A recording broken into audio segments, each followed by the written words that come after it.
por el 40 aniversario de la concesión del Premio Nobel, y además da la casualidad de que hoy 33 años de su muerte, que también fue el 14 de diciembre del 84, de 1984. Bueno, para seguir profundizando, como he dicho, en la obra de nuestro poeta, contamos esta tarde con tres personas, tres estudiosos de la literatura, profesores, poetas, de medio más en su faceta de crítica, y voy brevemente a presentarlos, ¿no? José Cabrera Marto es poeta, crítico literario y doctor en teoría de la literatura y literatura comparada.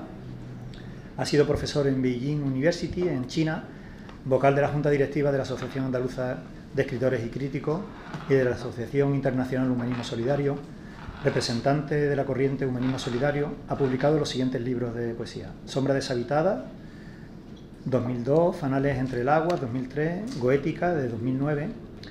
Ha sido reconocido con el Premio Genil de Literatura, Premio Nacional de Poesía Ciudad de Ceuta o el Premio de Ensayo Francisco Izquierdo, siendo asimismo finalista del Premio Andalucía de la Crítica en 2010.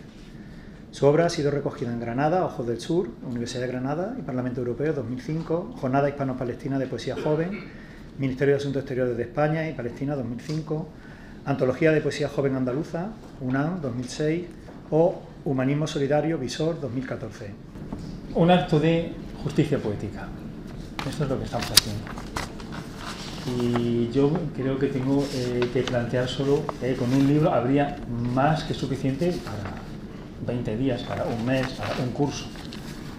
Pero voy a intentarlo plantear todo en unos 15 minutos. Ritmo y semántica, ideología de la forma en ese libro clave, La Pasión de la Tierra. Y partiremos de una cita fundamental y básica, que es la siguiente. Y de toda esta cita hay unos términos que son muy claves. Y sería implacable rigor. Y parecen en libertad. Ese término, parecen en libertad, pero llevan un implacable rigor, más allá de la forma de fuera. Pero claro, este libro de poemas,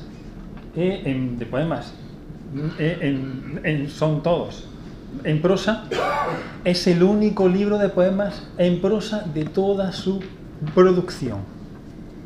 Claro, eso es algo sorprendente. ¿Y por qué? Esa sería la gran clave. La causa por la que en toda su producción solo tiene un libro de poemas en prosa. No, nunca, jamás plantea esa misma forma. En un poema, en un libro de 10 años más tarde tiene un poema más en prosa, pero no habrá ninguno más, solo este libro. ¿Y por qué? La gran pregunta. El peligro de la forma. El peligro de la forma. Desde su nacimiento, este libro se planteó y se relegó por la historiografía literaria, tanto por el plano de la prosa como por el contenido contraideológico. Aleixandre se da desde el principio cuenta de el peligro que supone en su obra el poema en prosa. ¿Y qué hace? Relegarlo. Redactado entre 1928 y 1929.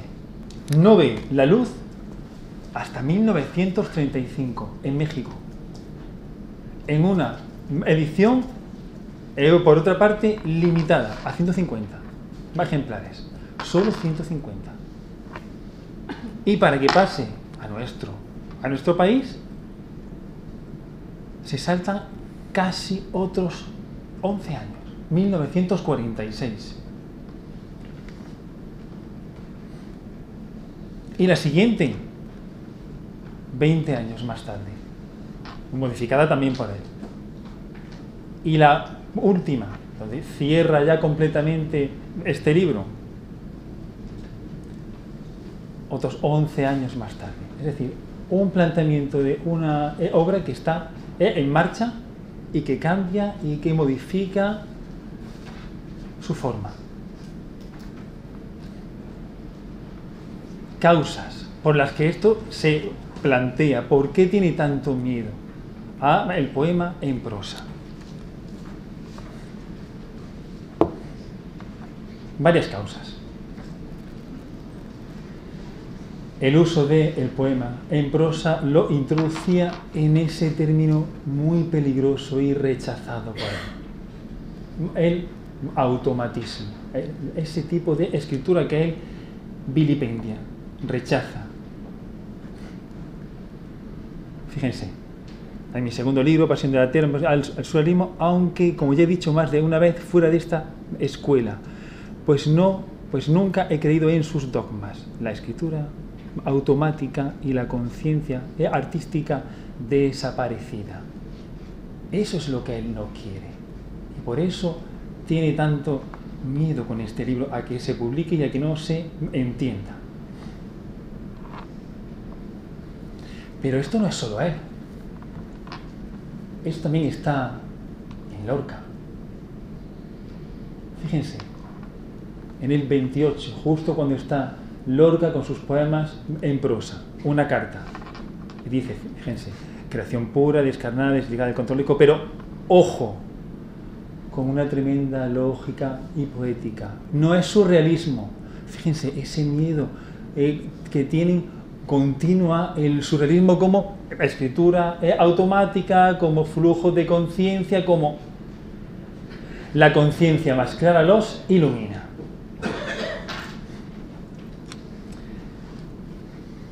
Remarcamos el ojo, ese ojo.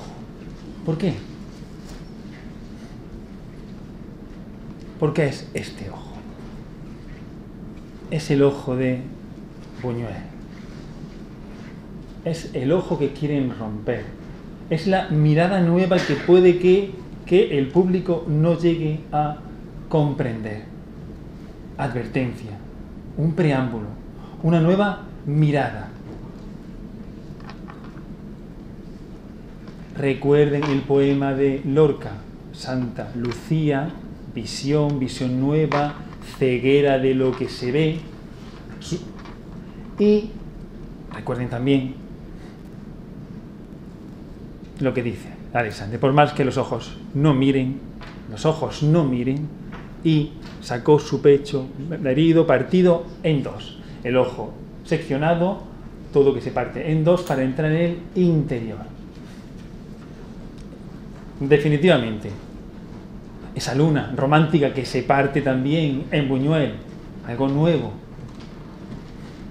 Claro, todo lo que ya está suficientemente visto no puede sorprender a nadie, el más.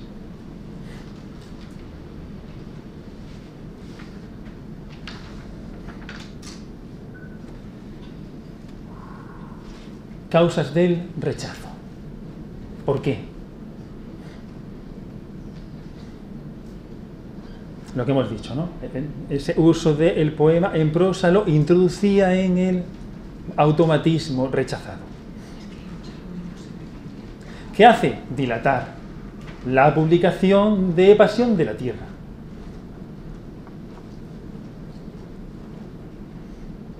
Pero se produce un cataclismo formal, el poema en prosa. El problema no reside en el surrealismo, sino en ese uso de la prosa. Ese uso de la prosa que plantea una incomprensión lectora. Y todo esto se ve históricamente. Dos hitos. Vamos a plantear un primer hito en 1927. Gerardo Diego proclama una vuelta a la estrofa, a el verso clásico. Claro, ¿qué pasa? Que Gerardo Diego en el 34, cuando Alexandre le pide unos poemas para poesía española contemporánea, no recoge ningún poema de este libro, porque son poemas en prosa. Y más aún,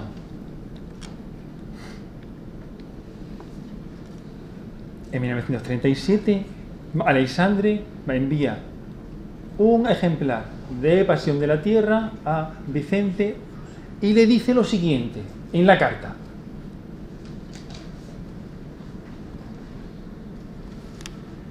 yo creo que el poeta se caracteriza sobre todo por sus versos. Sorprendente. Pero claro, todo esto cambia. Todo esto cambia. La segunda parte. En el 44. Sombra de El paraíso, hijos de la ira, rehumanización. Es el momento. Es el momento. Y el Gerardo Diego que antes nos estaba diciendo que había una vuelta a la estrofa, a el verso clásico, nos dice en el 44, estudio sobre Pasión de la Tierra, lógicamente en comparación con su obra en metro clásico, para decir, es tan bueno que este libro tiene que ser magnífico, pero en comparación con la métrica tradicional. A raíz de ahí, ese mismo año, 1940, en la segunda edición de La Destrucción, Aleixandre dedica en el prólogo un tramo extensísimo a justificar los poemas de Pasión de la Tierra. Todo estaba consumado y preparado para que en 1946 surgiera la primera edición de Pasión de la Tierra, en Adanais.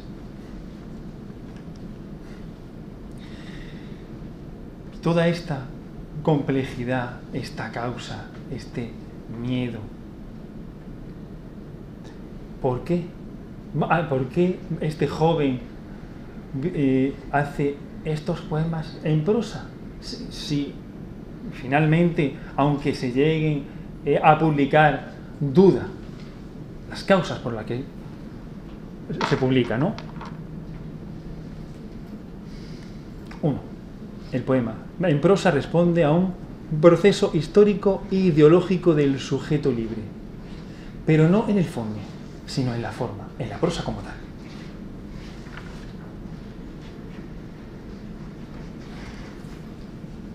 Se pasa de el verso, el medido, el verso libre, versículo y poema en prosa. Problema: él salta desde el primero en ámbito a el poema en prosa, en Pasión de la Tierra, y el proceso ese que hay entre ellos se lo salta. Y más aún, en Pasión de la Tierra solo hay poemas en prosa, no hay ningún poema en verso que justifique que eso es poesía. Claro, si hubiera introducido uno o dos, a lo mejor uno cuando entra, otro cuando cierra, a lo mejor podría haber sido que el lector hubiera planteado, bueno, es poesía, pero sin introducirlos el riesgo era muy grande. Ha adquirido los convencionalismos del verso, rompe, lucha contra todo esto. Ahí lo tiene. Era la poesía en libertad y cada vez me siento menos hombre en sociedad. Rompe con todo esto.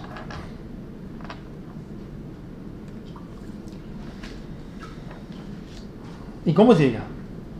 ¿Cómo llega? Juan Ramón Jiménez llega desde el cielo, desde el mar, desde el río. Diario de un poeta que llega con ese mar, o en ese gran poema, en la segunda parte, que dice, y para recordar por qué he vivido, vengo a ti, río, Hudson de mi mar. Juega con el mar, lo celeste, lo desnudo, hacia la parte de arriba, hacia el cielo. Aleixandre hace todo lo contrario, se vuelca hacia la tierra, lo telúrico. Hombre en tierra, fue uno de los títulos que le dio. Y fíjense, yo soy un aspa de caminos que me lleva hincándose en tierra como una flor que creciese hacia la parte de abajo. Juan Ramón sube y él baja hacia la tierra. Y las causas, entonces, tercera causa. El poema en prosa surrealista lo que hace es ocultar la mordacidad antisistémica y la sexualidad ante el lector. El cuerpo, la erosionalidad, lo privado frente a lo racional y lo público. Hasta tal punto que Aleixandre burla a la censura de la dictadura, que no se enteran absolutamente de nada. Aquí lo tiene. La censura dice esto de este libro. No hay nada inconveniente ni censurable como no sean los disparates, que es de la primera a la última palabra, contiene este ensayo de prosa poética, un ensayo genérico y conjunto de palabras sin sentido, ni pies ni cabeza. Se lo han tragado. No se han dado cuenta de nada. Y por último, la selva silva libre. Todo esto iba con el plano de una forma, un contenido, pero ¿cómo hace todo esto en la forma?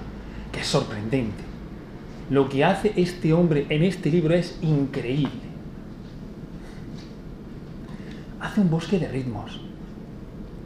Di que es difícil de rastrear, pero están ahí todos. Solo un ejemplo.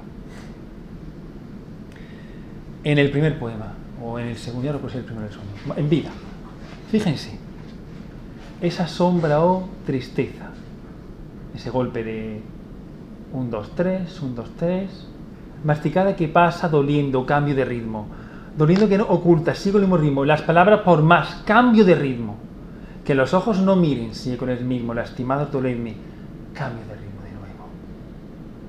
Soy lo que soy, otra vez. Fíjense que va de 2, 2, 2, 2, 2, y cambia el dáctico, el anfíbraco, todos, están utilizándolos todos. El ritmo está muy bien marcado, es que está en la prosa. Y el término clave, mi nombre escondido, claro. Ay, perdón. Su nombre está escondido, al igual que el ritmo en el poema, en prosa, en el que hay múltiples lecturas rítmicas, semánticas, de todo tipo. Por eso, este libro es un libro increíble. Muchísimas gracias. Nos va a hablar Antonio García Velasco, natural de Fuentepiedra, profesor titular de la Universidad del Departamento de Didáctica de la Lengua y la Literatura de Málaga. Imparte asignatura de literatura infantil, licenciado en Filosofía y Letras, sección de Filología Románica, doctor en Filosofía y Letras, Filología Hispánica, columnista habitual de prensa y colaborador de la revista de crítica literaria Papel Literario. Tiene sobre las siguientes publicaciones de poesía: Fuego Sordo, Marchamar Andalusí, de 1977, Se rompe hasta la vida cotidiana, 1980, Desecha la ciudad, 1980, Ulises desangrado, 1982, de monolatrías, de 1985, Amor Computer, de 1987, Un libro para el gozo, 1994, Internos, 1994, Las heridas de amor, 2000, Una carta de amor, 2002, Infinito mar que es el vivir, 2003, Hojas hustibles, 2005. El libro Las heridas de amor quedó finalista del Premio Andalucía de la Crítica. En narrativa ha publicado también Lejano siglo XX y Altos vuelos, además de numerosos cuentos. A modo de introducción, en este proceso lingüístico que se llama literatura, podemos distinguir tres aspectos. Por una parte, la actividad creadora. Por otra parte, la obra creada. Y por otra parte, la recreación por parte de los lectores, por parte del público. Cada uno de estos aspectos ha generado a lo largo de los años corrientes críticas muy diversas. Por ejemplo, en cuanto a la actividad creadora, podemos distinguir un método histórico. Tengo que decirlo, en este congreso ha habido mucho de método histórico, importantísimo, para comprender o llegar a comprender ese proceso creador de Vicente Aleixandre. También podríamos hablar del llamado método sociológico, en el sentido de ver la relación que hay entre la obra, el proceso creativo o creador de la obra y la sociedad en la que el autor vive. Por ejemplo, aquí hemos visto, se ha dicho que esta obra que él ha comentado burla la censura. Lógicamente hay un elemento sociológico importante que condiciona en cierto modo el proceso creativo del autor para ocultar determinadas cosas o decirlas de modo que pase la censura. A este respecto decía Francisco Umbral: contra Franco escribimos mejor. Decía en aquel momento, bueno, después de la muerte del dictador. Pues bien, el método sociológico, hay distintos aspectos: el macrosociológico, el microsociológico, y un tercer método, el método psicológico. El método psicológico también se ha puesto de manifiesto en algún aspecto a lo largo de este congreso, en el sentido de que hemos rastreado, o se ha rastreado en cartas que dan testimonio de cómo se ha concebido una obra y cómo se ha llegado a plasmar y finalmente a publicar. Hay otros métodos, a mí personalmente es el que más me interesa, que es el método o los métodos que centran la atención en la obra creada. La obra está ahí, ya es un objeto independiente del autor, aunque con todos los métodos anteriores convengamos en que el autor está detrás, pero podemos prescindir del autor y centrarnos en aspectos temáticos, en aspectos estilísticos de la obra creada y sacar nuestras propias conclusiones como lectores, como críticos o incluso como especialistas, muy especialistas, como quería José de Coq, que decía que la única crítica científica era la crítica computacional. Bueno, pues, y también Dámaso Alonso nos habla de una crítica científica o técnica. Nos decía que la crítica del crítico, valga la redundancia, es simplemente una lectura de un especialista que puede orientar al resto del público para comprender la obra o determinados aspectos o matices de la obra. Pero lógicamente es la lectura de un lector más, aunque sea un lector especializado. Bueno, pues dentro de esos métodos existe un método temático, donde lo único importante para estos críticos es los temas desarrollados. El método formalista, donde hay muchos, el New Criticism, el formalismo ruso, etcétera, etcétera, que les interesa comprender qué tiene de literario una obra llamada literatura. O sea, ¿en qué consiste la literaturidad o la poeticidad? Y eso a ellos es lo que más les interesa, comprender por qué una obra es poética y otra no. Y bueno, en este sentido, Alarco Llorad ha hecho espléndidos estudios comparando una estrofa que recuerde de las coplas a la muerte de su padre, de Jorge Manrique, y una copla que él se inventa con el mismo ritmo, pero lógicamente comparamos las dos y vemos por qué una es importante, es poética, y la otra es simplemente una forma ingeniosa de decir una vulgaridad, se podría decir. Y también dentro de este método, el método preconizado y defendido, entre otros por Bally o por Bosler o por el propio Dámaso Alonso, van buscando qué es lo que tiene de expresivo el texto poético. Eso es lo que a ellos les importa. Y por último, la repercusión de la obra en el público lector. Y ahí tenemos un método dogmático. Este es verdaderamente bochornoso. Dice, es lo que obligó a algún crítico a decirle a Manuel Machado: usted no escribe sonetos, porque estaba empleando los metros alejandrinos en vez de los endecasílabos. Usted no escribe sonetos. Y dice, no, yo escribo sonites. Bueno, pues ya está, ¿no? O por ejemplo, lo que llevan a Unamuno a decirle, bueno, no escribe novelas. Y él dice, no escribo novelas, yo escribo nivolas. ¿Por qué? Era una forma, naturalmente, de decir que no hay reglas fijas ni dogmáticas para escribir, sino que cada uno puede escribir como mejor convenga a las necesidades expresivas que tenga. Después existe un método impresionista. Ese es el método impresionista, es el que emplea el lector más corriente. Se pone a leer una obra y dice, me gusta, no me gusta, esto es un rollo, es un tomate. Ese es, lógicamente, hay una crítica impresionista artística, que es, por ejemplo, la que empleaba Juan Ramón Jiménez, donde se trata de reproducir toda esa aventura sentimental del lector ante la obra que está leyendo. Recrear todo ese proceso, todo lo que ha hecho sentir la obra literaria. A veces resulta que estas críticas literarias tienen más valor literario que incluso la propia obra que se está criticando, ¿no? Y luego existe un método